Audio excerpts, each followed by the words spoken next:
sometimes, Mr. Engineer. I'm turning into daddy. And bottle water. No, I'm turning into daddy. No, you're amazing. Let's face it, I'm dad. You really are. You're Richard in a skirt. Guys, guess what? I look like this because we went to the gym today. Mm-hmm. She was so smart. She immediately went to the supermarket. I had to edit, to be fair. But as soon as I was done that, I then went to the supermarket like this. And we were supposed to be here by 12. 10:30 was the first one. Yes. Yeah. Then we moved to 12. Yeah. Then now, oh Jesus, Tessie, do not look at the viewfinder. Look in the thing. Anyway, it is now, let's just give them an idea, 3 o'clock, and we're trying to do this before Jackson and Atlas come home. Because once them come home, hell and powder house. And it is enough. Yes. What? And you look great. It is enough? Yes. Oh, this? Yes. Yeah. I mean, this is the nice thing about our community. We can show up as we are. I know some of you watching this right now still in your pajamas. Mm-hmm. Or maybe in your gym clothes. Mm-hmm. It's fine. This is why they call it activewear. Amen. That's what I told Tessie when she went to the supermarket. Mm-hmm. I do need to make mention of something. By the time you guys are watching this, you would have seen that there has been yet another rebrand. Oh, are we doing? Girl, you never warned me. Didn't know this was this. I would have brought a drink and a celebratory drink. Hold on. It is Friday. Mm. Oh, who put that up there? What? I love you. Momo wrote that note for me. That's so sweet, Tom. I know. I was like, I'm going to get that tattooed on me. Mosey. Anyway, we have had a rebrand. Tessie and I went so many times back and forth about the name. And it just wasn't sitting. Sitting. Tami and Tessanne tackle everything. And, Tessie was like, that's your baby. I was like, yeah, baby. Fine. Mm-hmm. But I was like, no, it's our baby. And she was like, we didn't have this baby together. And then it was like, what about Seen and Heard? The baby we had together.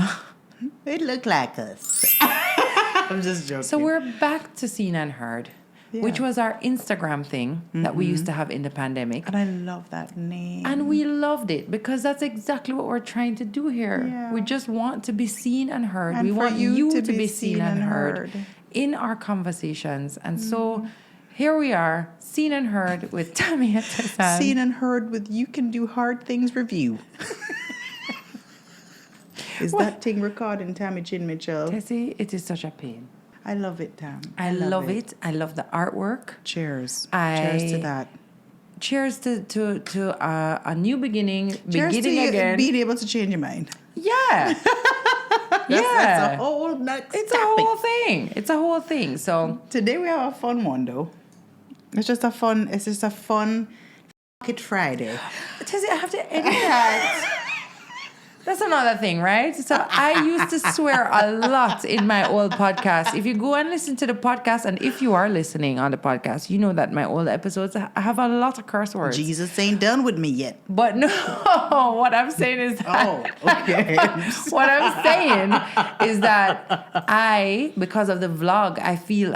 I am so... You have to censor. I am so sensitive to the bad words. I know if the baby's watching it, turn away. No, this is not a channel for children, but I just always feel like I should edit it out. But we do actually... Lord, me just spit go away, so... People, before I get into my spitting reason, me and Tessie actually curse a lot. And like Tessie said, Jesus not done with you yet. But it is a trait of an honest person. I do? Mm-hmm. I don't trust you if y'all don't cuss even a little. People out there judge us, well, for it. You know what? So I don't know what's the big deal with cursing anyway. Like, it's just bad words.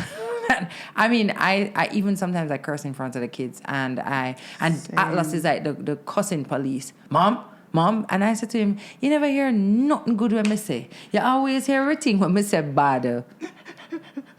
And I just tell him, I said, it's not for you. Cursing is a part of my adult expression. It's my right. It's my right. And you will one day have this right too. But right now, you don't. I just had a memory of when him did one going, you and I. It was as sweet as cussing. We weren't allowed to even take the Lord's name in vain. We would have... Yeah.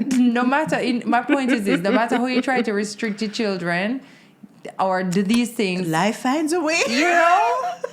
Tell them the memory, because I know the memory. Back in the day when it was like safe to drive in the van. Not safe. Well, when it was okay. When mom made it okay for us to drive in the van back, Tami and I would make precious use of that time, cussing every dirty single bad word. Just we a knew. string. Just for no reason. No, it was Whole for a heap of reason. bad Because we words. weren't No, but allowed meaning to. it wasn't even a conversation. No, we just it was used to just be cussing like the this. whole way from Paddington Terrace to Avondale. Every dirty bad word we could have found. So what's funny about it is that Atlas is the only one who comes to me and says, Mom,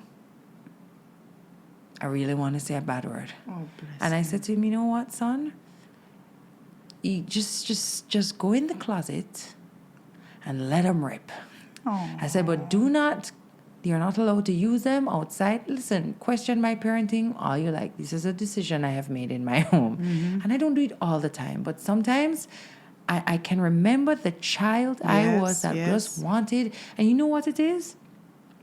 He wants to feel powerful. He wants to feel like an adult. Mm-hmm. And I know what that feels like as a kid. Mm-hmm. It's a way to feel powerful. And I saw a psychologist speak about that. And she said, and then you can discuss with your child, how does that make you feel?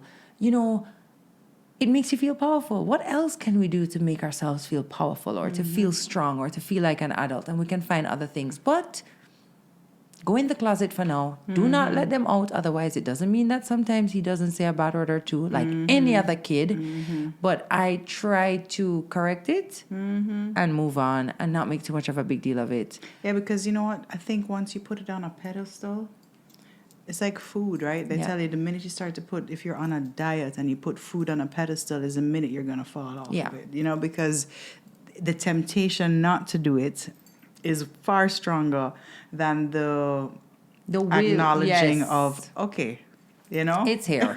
There's the chocolate. The Tami and chocolate right now, Yeah, like, I can have you. Yes. I'm not restricted. I'm just choosing not to. Yeah. So, but I'm choosing to have you. That's our bad word thing. Yeah. Whatever. All right. But today is like just a fun one. Yeah. Right? So I want to talk about your week. You had a really special week, sister. Yes. My sister got awarded the Distinguished Award. We want to hear if you remember what this is. It's a Distinguished Award? Yes. For being the social media personality of the year. And I cannot think of somebody who deserved it more. She looked absolutely fire in that black suit. Cute picture. And yes, I'm giving you that work. I'm going to make you work. I'm done. No, but seriously, you looked beautiful. Thank you. I love that suit on you. I found it at this lovely little store that I don't remember the name of right now. Me? I'm going to put the name of the store right here because there's a lovely young lady in there. I go in there all the time. That, yeah. She's so sweet to me. And I always find something there in a bind. And I'm so sorry I've forgotten the name of the store at the minute. But literally, I went there and I said to them, it was a formal event. And I was like, I don't want to wear a dress. But I love that you didn't. And I was like, she saw there was a suit, like a flowy pantsuit there. And I was like, I'll wear that. She looked like and they were too long. So I cut the bottoms off. I didn't even, I literally bought it 3:00 the day that I went. That reminds me of the White House scenario. You know this girl can sew? House? That's a next story. That's for a another whole time. other story. But I was just so proud of you, and I think you're well deserving of it. Thank I you. know you don't like. Well, I know Tami is not. I almost didn't make it. I was like, bitch, you better go. Yeah, it was tough. No, but why is it tough for you, baby? I don't know. It's a deservedness thing. It's a worthy thing. Like I feel like, I don't know. It's just weird. And I do have a hard time with accolades and awards. I do. I feel a little like cute about the whole thing. But that's some personal stuff I have to work through. But I'm grateful for it. Well, I'm very proud of you. And I think you work very hard. Yeah. There's that part. And I think it feels social media to so many people feels so frivolous. And I have built a whole career and whole other career around social media. And I think that's part of it. And so something I do want to point out with this award, which is actually the part of the award that gets overlooked the most, is the part where it says posting with purpose. I love that. And that is what made me go, oh, I can accept that. Yeah. So it just, and again, that's my personal stuff, thinking, oh, it's frivolous. you know, like it's not real or it's not, you know. Well, I stand with many people when I say that, and we've spoken about this before, but I think that is a perfect description of what you do, of what Wayne does as well, is that you guys, without even knowing it, I don't think you're trying to be purposeful all the time. It's like she's going, oh, this is going to be like enlightening or whatever. You live your life in a way that is very honest and very admirable, because you're willing to kind of show the sticky bits. The sticky bits. And with that said, don't be afraid to show the wins, man. Yeah, thank you for that. You've worked really hard. You can get in that word. Thanks for that. Let's move on. No, it's true. Thank you for that. Because meaning that it is almost like sometimes when you are in a space where you get to share vulnerability, it can be and it can be easy to overlook your wins. Yeah. In some kind of effort to be humble. Right. You know, or to feel like, or also, and when I say humble, I don't mean like, oh, humble. I mean like, don't look at me. Right. That type of, it can feel like it wants you to be a little small. But, like your shame, I'm working through the whole thing. Not shame. It's just like a weird thing to, that's what it is. And that's what I had called you about. It's a great thing to be rewarded for being myself. But I kept saying to Tessie, it's like, it's the best thing I could have ever won an award for. Yeah. Is my Self. Awesome, ordinary, extraordinary life. Oh, and it's a reminder that like when you are yourself, when you are you know, nothing beats just that. Nothing beats that. And it's actually really rewarding. You're shit. Unless you're a nice person. Unless it did not add up. Mm-hmm. Oh, and you also went to see one of my favorite people, Oliver. Oh my God. I really want to go. No, Tami and I have been fans of Oliver since forever. Like, so we used to watch Oliver at Large and watch the reruns. And then when he came back and was doing like the shows at that little theater, I can't remember the name of it. Even when he came to England, I would like find myself in Birmingham to see him. We're massive fans. We are big fans. Mr. Oliver Samuels is a legend. Living legend. And we need to give him every single one of his props and flowers, because let me tell you something. He revolutionized what it meant to be a comedian and an actor, a thespian, in Jamaica at a time where I don't recall that even being a thing. He made a complete different, like his own way. Wayne told me that he has an amazing interview with Yendi on her show that he said was incredible. Odyssey? Spoke about his story, Odyssey. Mm-hmm. Spoke about his life story, his journey, and Wayne said he learned so much about him and that he actually told him that last night. The name of the play is Guilty with Explanation, and it's showing at the Courtly Auditorium. Let me tell you something. He's on point. The cast was amazing. It's 3 people in it. It's written by Patrick Brown. And funny. And, I must make mention. Intermission, you can still get your breadfruit and your saltfish. I just pick up saltfish with the Yeah, better believe it. I love it. It's my mouth. Bun me. I haven't been to a place since before the pandemic. I know, Tam. But one thing I do love about Oliver, he don't need not one word. As him walk on the stage and look at you, it's over. And that's a gift, you know. Yes, and I must make mention of the audience interaction. What makes it so good is everybody's commentary. It's like watching a movie in Jamaica is different to watching a movie anywhere in the world. It is. And so I talk to the lady behind me, I say, see, they all rat. It was just so good. It was so good. So if you get a chance to, please go and watch Guilty with Explanation. I gotta go. Yeah. Tell me about your week. My week, one of those weeks that feel like really hectic, but you're not sure why. Mm-hmm. And it's actually my last week of maternity leave. My gosh. And I say maternity leave because it's I think you were discussing it before, in our industry, there's no real such thing as maternity leave. Yeah. You just get on with it and do what you have to, and, whatever. But we don't get to leave the work behind as much. Yeah. No. But it's bittersweet. Like, I'm so excited to get back to teaching and, going into that world again. But at the same time, I'm definitely going to miss my little afternoons with the girls.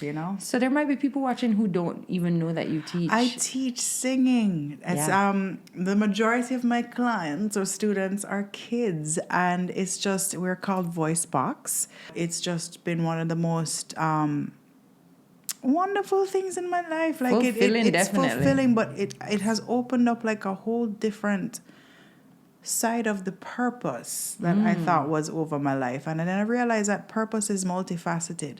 It's not just in one particular way that your purpose shows up. Like for me, I've always believed that my purpose lies within singing. And it does, but in many different ways. You know what I mean? You're an awesome teacher.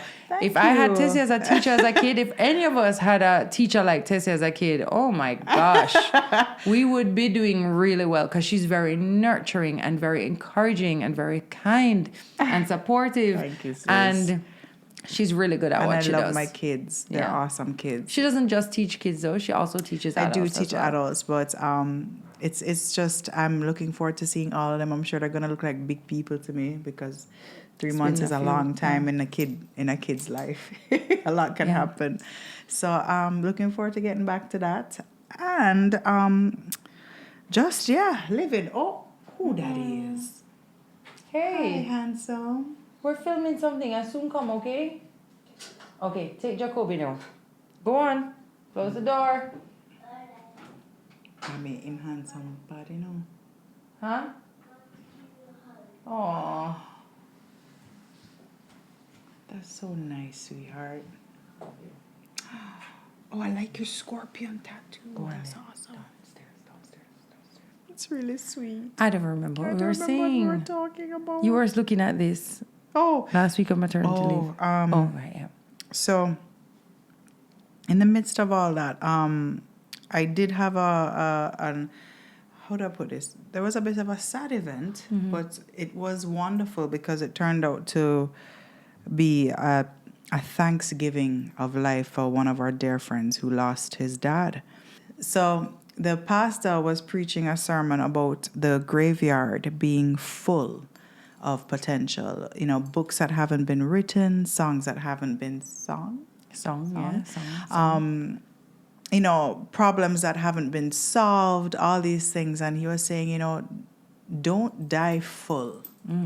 And what he meant by that is don't die or let that happen to you in life where you leave this earth without giving everything that you've had in terms of your potential to pursue the things, your purpose, your dreams, your life, whatever that may be.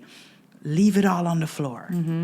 Leave it all on the floor. And I thought to myself, I want to die full in terms of my joy and my peace and my happiness, but he's so right. I don't want to have any sort of, I wish I had done that. And like you said this morning as well, it's perfectly normal to have a few regrets. Yeah, we need them. Yeah. We need to have some regrets. But I love the idea of just leaving it all on the floor. Yeah, and you know what I love about it is, like, even though we have big potential in us of other things, can we get out? Can we live this day to its fullest? Can we give it everything we have, even today? Can we leave it on the floor every time we do something, like even playing with our children? At night, I listen to sleep stories to get to bed, because sometimes I have some trouble falling asleep. And I was listening to one last night about staying present. And we were talking about the importance of being present and what does it mean to be more present. And, I was thinking about how children move us into, especially babies, move us into the present very easily, because we have to be here with you in this moment. But it got me thinking, man, that's how you do it. Like, you give every moment all you have. To that moment. The minute that you're like, oh, yeah, I'm trying to be present. I'm trying to be here. You can see, you can actually consciously make that shift. I'm not saying you can do it in every moment, but every moment that you remember that I'm trying to empty it all out. I'm trying to give everybody that I care about my all. Yeah. You can actually leave it all there, even being here. Like, it's so easy. Or even the other night at the awards thing, or wherever it is, it's so easy to be away from where you are. Yeah. I said it to Oliver last night. I was like, are you ever on stage and thinking about the milk? And he was like, no. And I was like, well, I remember when I used to be on stage and I was like, I'm out of milk. I remember thinking, I wonder what they got for room service. We need some food. But it's so easy to not be here now. It can be easy to be even here sitting down in front of a camera. And in your head, and zoned forget out. that we are speaking to a community of people who have come here for this. Mm-hmm. And here we are now. And you know what I mean? Like you can get into your head or be somewhere else or wonder why I didn't shower or something, you know? You know what I love about what you said though?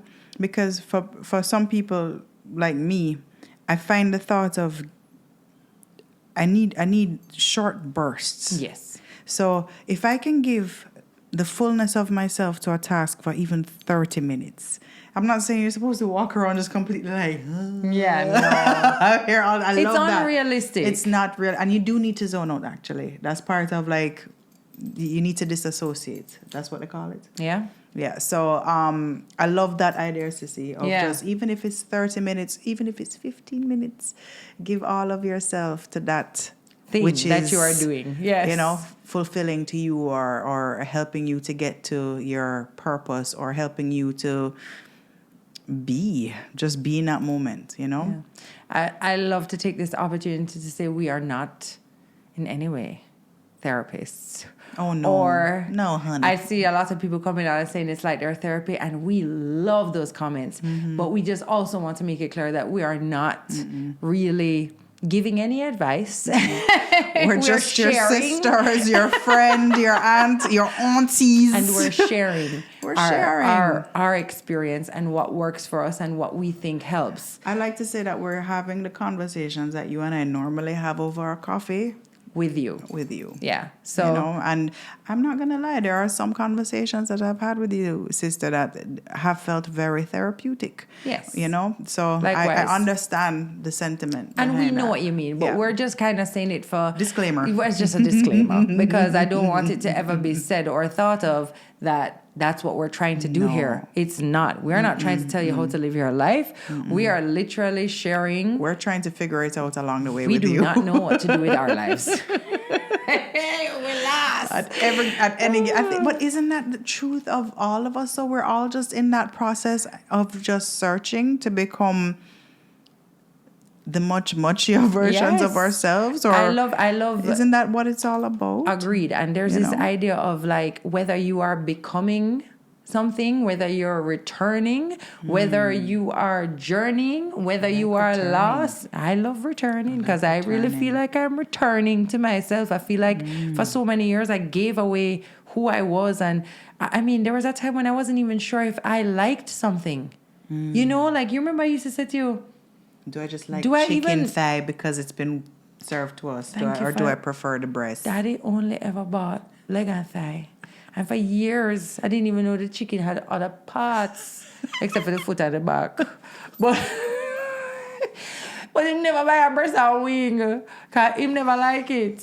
Anyway, the point is that we didn't know about that I didn't even know if I like that. Like, but there's other things. Like, you know, you could it's so easy to go with the crowd. It's so easy to go with the crowd and not truly know. And today that was a question I got asked. Somebody was saying how they had seen our stuff on Seen and Heard, and it was an interview I was doing. And she asked me, you know, what advice would you give to people who may be, you know, on their journey? And what came to me was that I think the biggest and the best thing anybody could ever do is to become deeply in touch with who they are, what they like, what they know. Meaning, who am I in all of this? Like, forget everybody else for a second. Like, do I actually like vanilla ice cream? Do I even like jerk chicken? Or is it, you know what I mean? Like, we grow up with all these things, and it's like, what do you really like? Like, take stock. This is particularly hard when you have older siblings. Yes. Because for the longest time, I mean, I used to base everything I liked based off of what she liked because I was like, well, she must know better. Yes, but vice versa too. But yeah. And it goes in line with our parents. So if you have parents, it's going to be, you probably grew up liking what they liked and it kind of tailor-made it. But I'm just saying. Or even traditions that were. Yes. Yeah. Like there are things that you have to look at and be like, what do I honestly think about this? Who am I? And what do I think about this? Yeah. Big and small, you know? And sometimes you outgrow things too. And you know, that you used to love, and you can change your mind. Like there may be a certain type of music or a certain type of food that you thought, oh my gosh, I really like this was my jam, and it's just not my jam. Not my jam anymore. Yeah. Anyway, that's just a thing that is just that came to me this whole weekend. And as you're talking about, like, you know, as we move from talking about leaving everything on the table, it's like also becoming deeply connected with who you are and who are you. Listening to that small voice that belongs to you. And only you. Yeah. I wanted to talk about random acts of kindness, and I experienced a random act of kindness today. Those things are like, they're small, you know, guys, but it makes such a huge difference to your day. My friend Leanne, I got a phone call from Blow by Blow saying, oh, there's a package here for you. And I'm thinking, what for? You know? And they're just like, Leanne left a package here for you. I was like, okay. And I went there today to go pick up some stuff, and she was there, and she goes, here, Tess, this is for you. And me not really knowing, I was like, is this some sort of a document, whatever.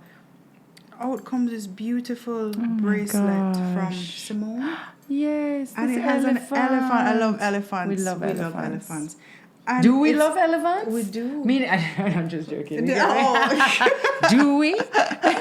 But it moved me so much because I just thought the fact that she could even be thinking about me and I'm not there. No, Leanne is a queen of random acts of kindness. She is. It's inspirational. She's a very true soul. Yeah. That girl. And it just made me think, gosh, you know, it made me want to commit like a random act of kindness for someone, because those things are powerful, especially when you don't expect it, and especially there's no reason. Yeah. You know what I mean? Like, it's not my birthday. As a matter of fact, it was just her birthday. You know, like there's no reason, it wasn't motive, no it was ulterior anything. Those gifts, those flowers, just because. And a random act of kindness doesn't even have to cost you anything. No. You could, my mom, she used to tell us the best thing ever. Because we used to, we don't have any quotes this week. No. And I never forget, our mom, she was a stay-at-home mom. Yeah. And my dad was an entrepreneur. And so that meant, and he still is, so that meant that we were always watching the budget and always aware of this budget. Anyway, I remember also we used to go be a part of a church. We went to church every Saturday. We weren't Seventh-day Adventists, because I know it's going to come in the questions in the comments. But it's like a Messianic Jewish kind of guy. Yes, it's kind of hard to explain, to be honest, because I'm not exactly sure. Don't worry. But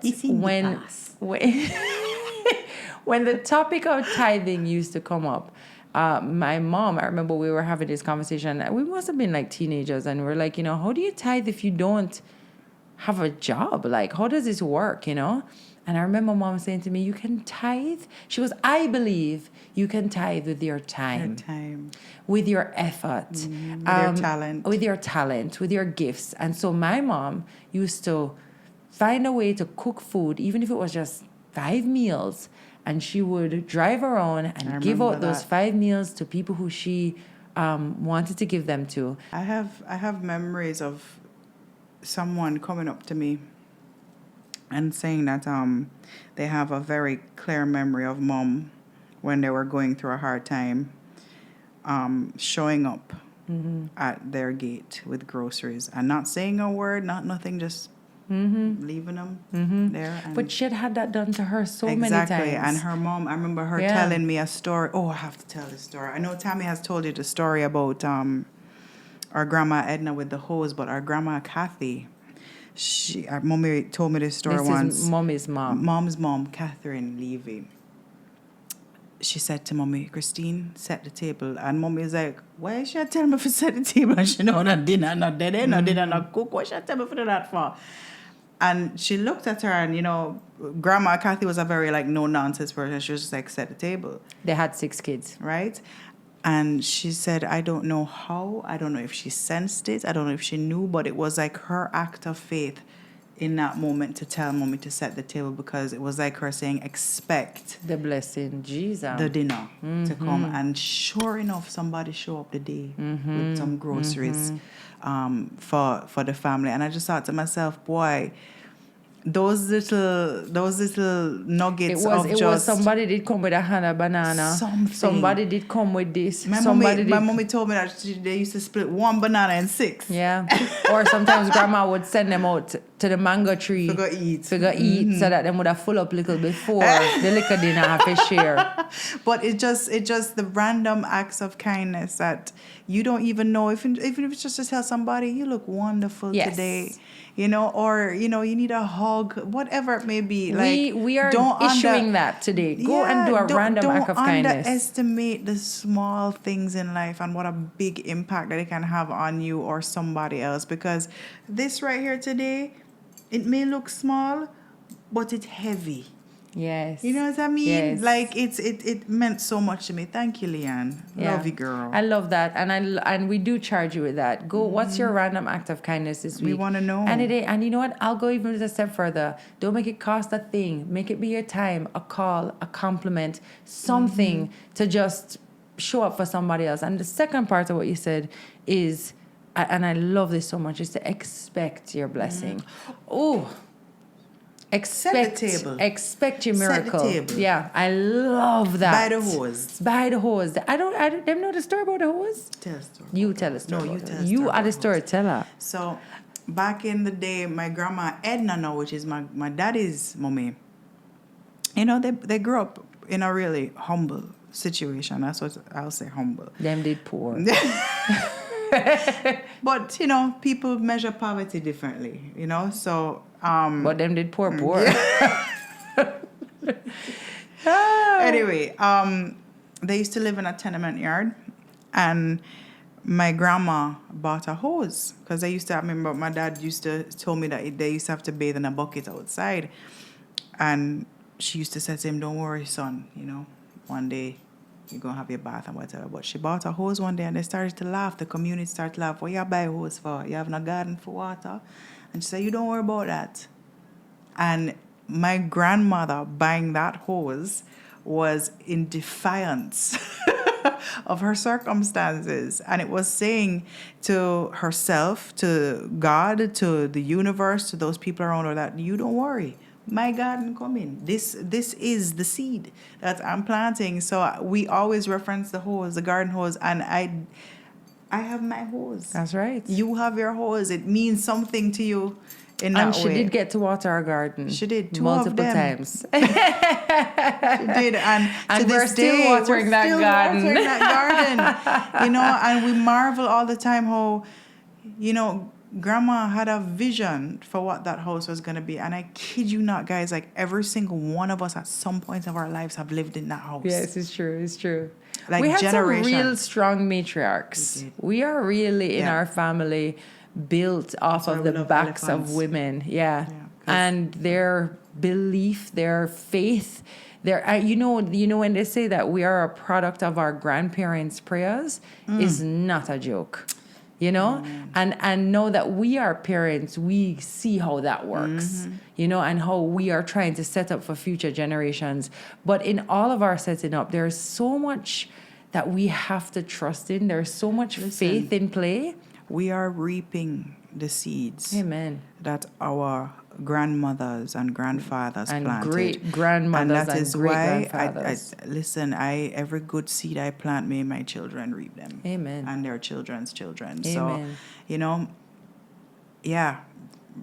The adverse is true too. I always tell people, you see, whenever people bad drive upon the road, I always say, and them are going to feel it, That's the worst part. It passed down to your picnic. You can't plant an apple and get a pear. No. Simple as that. So be careful how you treat people on the road, please. No bad driving. Don't bad drive me. But in essence, that is life. You know, Yeah. don't die full. Yes. Die empty of your potential. Random acts of kindness. Listening to that voice. Expecting your miracle, your expecting blessings. your miracle and your blessings. Buying your hose. Sowing setting your your seed. table. Yes, setting your table. And guess what? I'm so excited because our big brother comes home today. Oh, yay! Well, it would have been yesterday by the time you see this, so. Yeah, but I'm so excited. We haven't seen him in like 2 years, and he's going to get to meet his new nieces. I know. Yes. A lot of people don't realize, though, that we are 5. So we have 2 brothers as well. Yes. So this is the big brother. It's 5 of us. We are the babies of the family. So we have 3 older siblings. Well, Tessie has 4 older siblings. I'm looking forward to meeting our future sister-in-law. Our future sister-in-law will be here. I'm just going to call her a sister-in-law. I don't care about the future. We love her. Sister-in-law. She's amazing. Yeah. So it's just a great day, and it's going to be a great week, and we're hoping and saying that it's going to be a great week and weekend for you guys too. We're expecting it. And thank you for listening to our slightly different show today. Yeah. I mean, and listen, we're not here to always be, serious and whatever. We're going to let it roll. We're going to let it roll. We are, however, frivolity going to be working on getting guests soon. My phone I ring. Daddy was calling me earlier. Hold on. Don't make him say, oh. Hi, Dad. Hi, Daddy. I have you on speakerphone. I'm good. What's up? We're keeping a track of the flights. Let me check. Oh, same time. Same time, Dad. In 2 hours. Okay. Call us and keep us posted. Yeah. All right, Dad. No worries. Love. Love you, Daddy. Bye. So, guys, sorry about that. Answer your parents' call. That's another thing that I would definitely add on our to-do list. Answer your mom and dad's calls. Because she's going to yell at me. I realize that when my kids are older, I really want them to answer our calls. Can you imagine? Sure. Anyway, we are so grateful every time that you guys decide to tune in to Seen and Heard. That feels good. That's right. We are so grateful every time that you tune in to Seen and Heard with us, and we look forward, like I was saying earlier, to having guests. Yes, we're going to get there. Just bear with us. We're still figuring things out, and you're just here for the ride. I know you are. Oops, just like we are. We are here to see the unfolding, just like you are. And whatever this is becoming, we are here for it. Amen. So, or in this case, it's returning to something, girl. Amen. You see, this whole thing is full circle. Amen. All right, guys, thank you so much again. Don't forget to like and subscribe. Girl, you forgot comment. I keep forgetting that part. The comment, like, and subscribe. Don't forget to like, comment, and subscribe. Don't forget to like, comment, and subscribe. And share it. Tell a friend to tell a friend. Tell a friend to tell a friend. Share it like That's what we say. Share it like food. Share it like good food. Okay, guys, we love you, and we will see you next week. We covered everything? I think so. Bye.